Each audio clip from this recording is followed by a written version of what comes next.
What is good, everybody? Hello. Juliana Page here. I want to dive right in. A lot of times when we are in seasons of discomfort, seasons of lots of unknowns, seasons of, the best way to describe it is knowing there's more for you, but not sure if you have what it takes to make the changes. Okay. So I don't even know if you can quite label that, but a season where you need to, in some way, focus on you and make some adjustments. It can be very uncomfortable, and we can be tempted to look at where we've come from. But the problem with that is wherever your focus goes, energy flows, right? So the more you look at where you've come from, the more you convince yourself that you shouldn't have left, that there was something back there for you. You minimize the decision that you've made to move forward. You second guess your decision. A lot of things can happen, but what's going to need to happen for you to truly move forward is to get so focused and compelled almost by the vision of where you're going that what's behind you is no longer attractive. So I want to cover really how you can stay loyal to your standards, because a lot of times when we haven't changed our crew, when we haven't changed our conversation, when we haven't leveled up our life habits, we can be tempted to shift our standards. And when I say shift, it's not for the better. It's usually we lower them, or we let other people's opinions and comments and just side conversations influence how we show up. So I want to share a couple of things. Number one, whenever you are in that in-between of, you know that you're not where you used to be, but you're not quite where you're going to be, and you're trying to be content where you are. When you're in that in-between, remember facts over feelings. Facts over feelings. So feelings are really great sensory triggers, kind of like when you're in a car and the tire pressure light comes on, or these different lights come on to get your attention. Your emotions are like that also. But if you don't manage them, if you don't have self-awareness, if you don't take care of what is going on in your emotional health, you can be tempted also to give your power to somebody else, in the sense that if somebody else can control your emotions, they can control your life.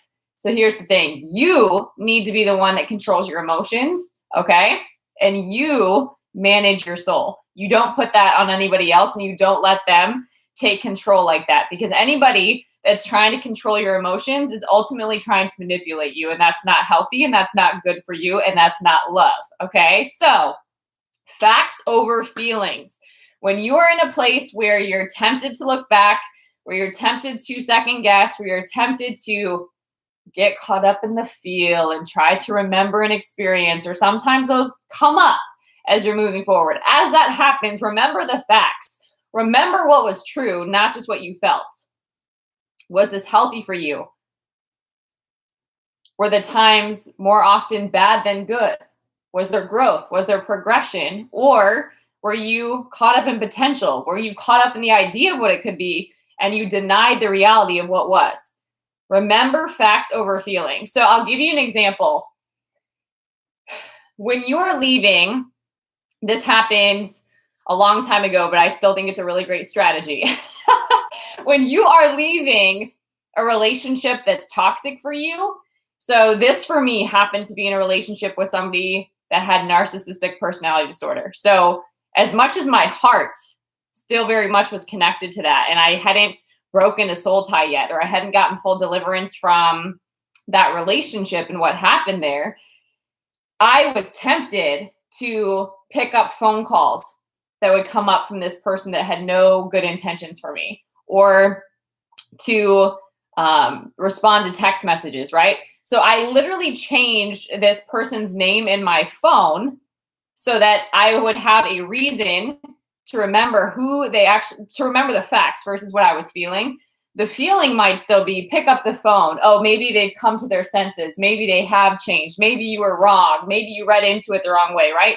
The feelings might come and say that, but the facts say who this person actually was. So for example, if the person was a liar, pathological liar, that would be their name in my phone. It wouldn't be their actual name. So then it would be easier to not pick up the call. Nowadays, you can block if you need to do that if you're not good with self-control and self-discipline. But a lot of times we need that reminder so that we don't just react with our feelings. We actually respond to the facts. Okay. So that's a huge thing. Don't be tempted to lower what you know. Your feelings can sometimes convince you out of what you know. The next thing is remember facts. For example, like if you're constantly stressed out, if you're constantly in pain, if you have all these questions and there's no progress and there's no change, you should not feel bad about leaving that. But if somebody tells you that you should or makes you feel guilty, then you might lower your standard and go back to something that was unhealthy for you, really for them, not you. So another reminder, facts, not feelings. Now, remember that you want to focus on where you're going, not where you've been. So let's say that you cut off a situation that was unhealthy for you, or you cut off a relationship that was unhealthy for you, or you left a job or a position that was unhealthy for you, or you stopped playing a competitive sport that used to be your whole life.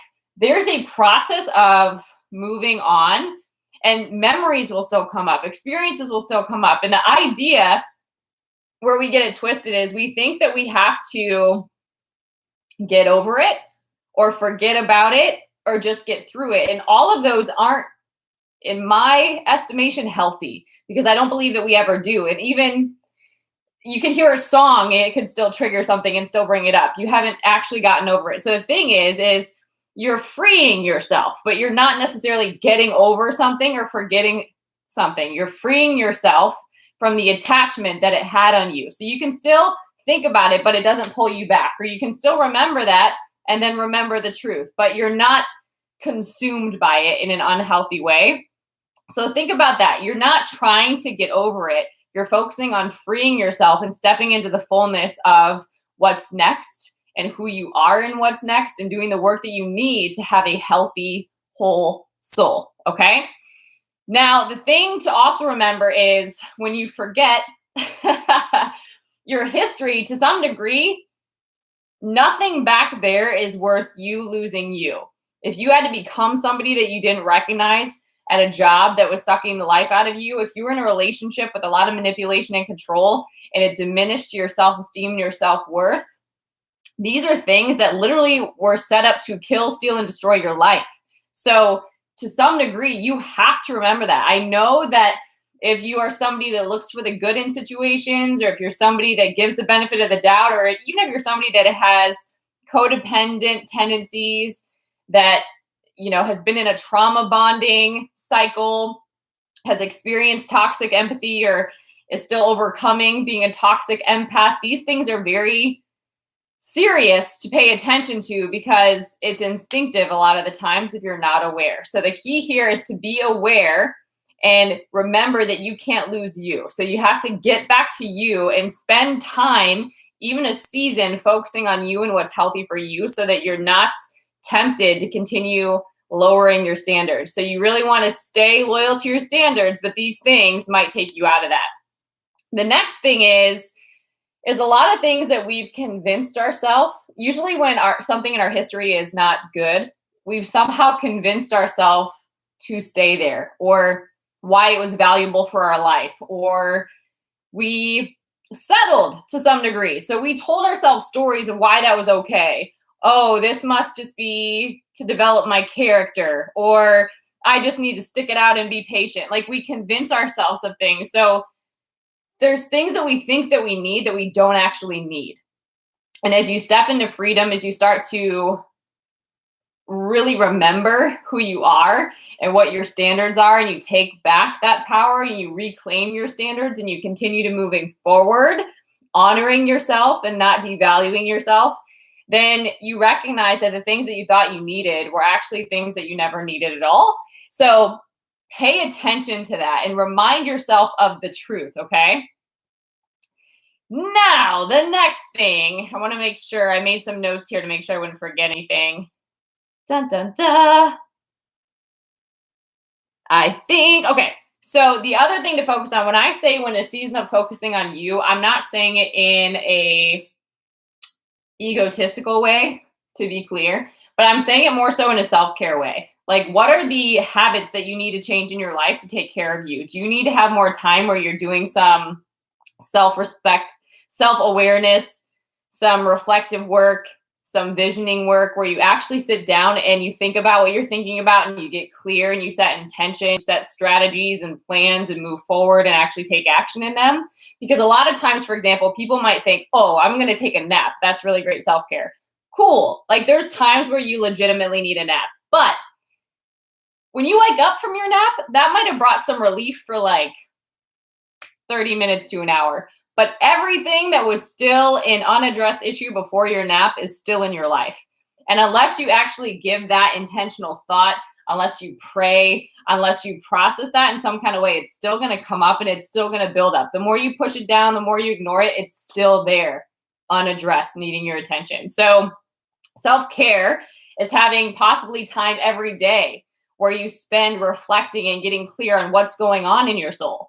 It could be prayer time. It could be journaling. It could be doing a gratitude walk where you have a partner or a friend where you walk around and you talk about things that you're grateful for. These are just thoughts, ideas, right?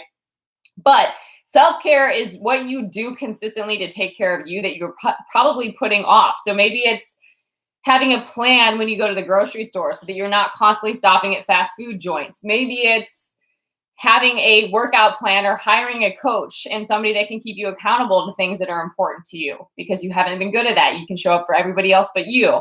So think about that, but freeing yourself and focusing on you, it's going to feel selfish. It's going to feel awkward. You might even feel some guilt, but that's okay. But you should never feel guilty for prioritizing yourself and taking care of you. And it's going to only help you own your standards and walk in them, okay? Then the other thing is freedom is really what it is to help you level up. So as you go through this process of detaching yourself from things that are unhealthy or moving forward from your past, that's only helping you level up if you focus on where you're going and what you need to become to be the person that can sustain that next place that you're headed to. So as you do that, I just want to address the guilt thing. There's false guilt, right? We take on, if you are somebody that can really feel, an empath, right, is what people often call that. If you're somebody that can really feel what's going on and can really empathize with other people, you can feel guilty for feeling like you're leaving them behind or for hurting somebody, for making a choice to move your life forward. There can be guilt that comes up on your process of looking forward. And all that does is it traps you back to your history, makes you turn around and go back to it.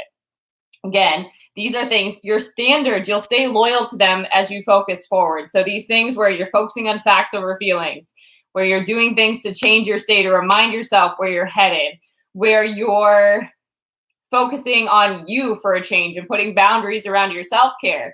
If you can't take care of you, then you can't take care of anybody else. And if you can't give yourself even an hour, you don't have a life. You have to start putting that into your life and your schedule if you want a different life. Okay. Otherwise, yes, you won't heal. You won't move through. You won't get to taste even the freedom that's up ahead of you if you keep going back. Okay. So these are things that you never have to feel guilty about. People will tell you otherwise, but you never have to feel guilty about these. Number one, changing for the better in any kind of way. If you want to have a growth mindset, if you believe that there's more for you and you start taking action to grow and develop yourself in a healthy way, maybe you start eating vegan. And then you're going to have people immediately, they're like, why are you doing that? Oh, you're like one of those people now? They're going to get on your case, but you should never feel bad for changing for the better. And you live with the consequences, good or bad, not somebody else. So let the peanut gallery go their own way and shake it off. Yeah, I am eating healthy and it actually feels really good. Keep it moving, but never feel guilty for changing for the better, whether that's launching a business, whether that's let's say joining a running club. I don't know what it is, but taking a pottery class, right? It might not make sense to somebody else, but it's not supposed to make sense to them. It's supposed to make sense to you. So never feel bad for changing for the better, for investing in your mental health, your emotional health, hiring a coach, taking care of you. Never feel bad for that. Number two, never feel bad for moving on, because you really have two choices. You either grow or you die. So if people decide that they don't want to move on with you, that they don't want to grow because change is uncomfortable, and they just react and get defensive because you're moving and they're not, and that's a sore spot for them, keep it moving. Keep it moving. You can't change somebody, and somebody's going to be upset at you, likely in this case, if you change or not. So you should never feel bad for moving on. You can't take everybody with you. Not everybody's meant to go into your future with you, but you have to show up fully to your future, and they can't do that for you. So they don't have to be happy, but you don't have to feel guilty. Okay? And you can still handle that with a lot of grace also. Also, never feel guilty for knowing your worth. If you know that you deserve more, if you know that you bring value to the table, if you know what you've invested, the pain, the sacrifice, what it's cost you to be you and to do you every day, never feel guilty for knowing your worth and knowing who you are and walking like it. People, you are worthy of honor, worthy of respect. And if people refuse to give it to you, then they do not get access to your life. That just is what it is. So know your worth and never feel guilty about that. If somebody can't see it, it's not your job to help them. It's your job to know and keep it moving. And lastly, never feel guilty for protecting your peace. So your peace is, if you think about it, you only have so much energy. Okay? And energy is a gift. And that energy is a gift for you to be, to express, to take the action, to serve, to impact, to show up, to influence the way God's put you on this earth to do. And you can't do that when you're caught up analyzing a lot of dysfunction, or, you know, if you're in a relationship, where's this person? I wonder who they're talking to. What are they doing? I wonder why they haven't responded yet, right? Those are issues. You don't have a lot of time to be figuring that out. And it's a key that that's unhealthy. Or you shouldn't be in a position where you're constantly like, I'm not treated right. I don't understand why they're treating me that way. Or I don't know how to have this conversation and this is happening. You don't need to be caught up in that kind of stuff all the time. You only have energy to face what's here in front of you. You can't do somebody else's mental work. You can't feel and process and do their homework for them, so to speak. You have to focus on you and doing what your spirit is leading you to do. And you need to use your energy to tune in and to be aware of that spiritual guidance and move with instant obedience to that guidance. The more you ignore it, the more you tolerate things that aren't for you, right? The more you don't listen and check in with your soul, the more you're going to repeat patterns and start believing things and speaking things that are not good for your future, that are probably cursing your future. So it's really, really important to protect your peace, protect what you're thinking about, protect what you are planting into your heart, protect what you're speaking about, protect your future, protect your destiny, protect you. Only you can do that. And you accept, right? You accept the love that you believe you deserve. You've heard this, right? But a lot of times that's tolerating what you believe you deserve. You can't keep doing that. So never feel guilty for these things. And that's how you stay loyal to your standards. So I'll kind of do like a recap here. Whenever you are making a change in your life, but you're not fully there yet, you're in that kind of awkward in between. It's a beautiful place. It's a healing place. It's a time of self-discovery, of exploration, of sanctification, isolation. It's kind of like your own self-quarantine in a lot of ways. But there's so much beauty that comes from that. And if you just skip it, you miss it. Or if you try to run from it, you often go back to what you shut the door on in the first place. So the key to staying loyal to your standards is paying attention to facts over feelings. Your feelings can lie to you, right? The heart is deceitful, meaning you can't always trust your heart like the world might tell you, but you can trust God. So facts over feelings. Remember what God showed you. Remember flags. Remember what you constantly had to deal with. Remember what was shown to you. You might have been told a lot of great words. You might have, had a lot of high hopes and expectations, but remember the facts. Next thing is anything that is causing constant stress, hurt, pain, and there's been no progress and no change, and you've tried, and you've tried, you've given a lot of grace, you've used forgiveness, you've started over, you've changed, but the situation is not changing, you got to move, and you shouldn't feel guilty for that. Next, focus so much on where you're going, right? So that becomes so much more clear than anything behind you. And there's things that you think that you need. Be willing to accept that if you needed it, you'd still have it.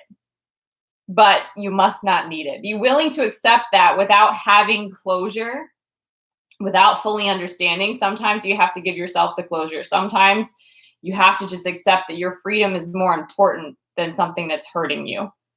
Okay? And you do have to let go of history in order to have destiny. So remind yourself that you're not trying to just get through something. You're not trying to forget it, because that's dismissing what you learned and the lessons and who you became and so much value that was cultivated in you because of that experience, right? So you didn't lose everything. So take what you gained and move forward with that.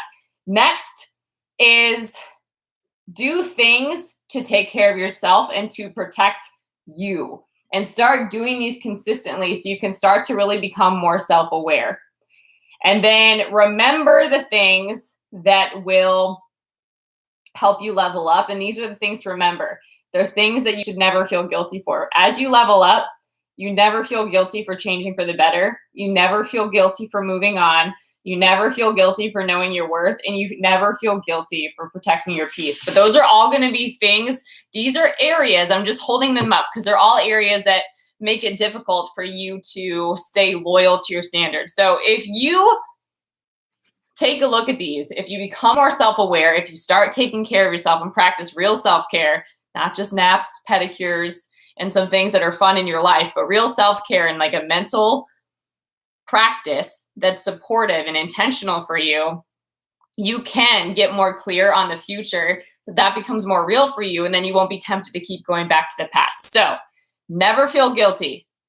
Okay, that's part of the level up. Never feel guilty, and do not be tempted to lower your standards just because you're in between where you were and where you're going. But do the self-work, heal, grow, acknowledge the lessons, acknowledge who you are, acknowledge your value, know your worth, recognize how you are changing for the better. You're not who you were, right? Thank God you're not who you were. Give yourself the blessing of being able to emerge fully into the next season, full of goodness and wonderful things for you, so that you don't keep repeating your history.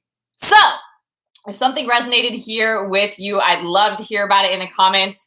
If you want to see more behind the scenes, you can follow me over at MissJulianaPage.com. Or if you need a coach, if you need a course to help you with self-mastery and some self-care practices and just becoming more self-aware, you can visit JulianaPage.com or listen to Spirit Filled Real Talk with me every Saturday. All right, guys, until next time, stay blessed.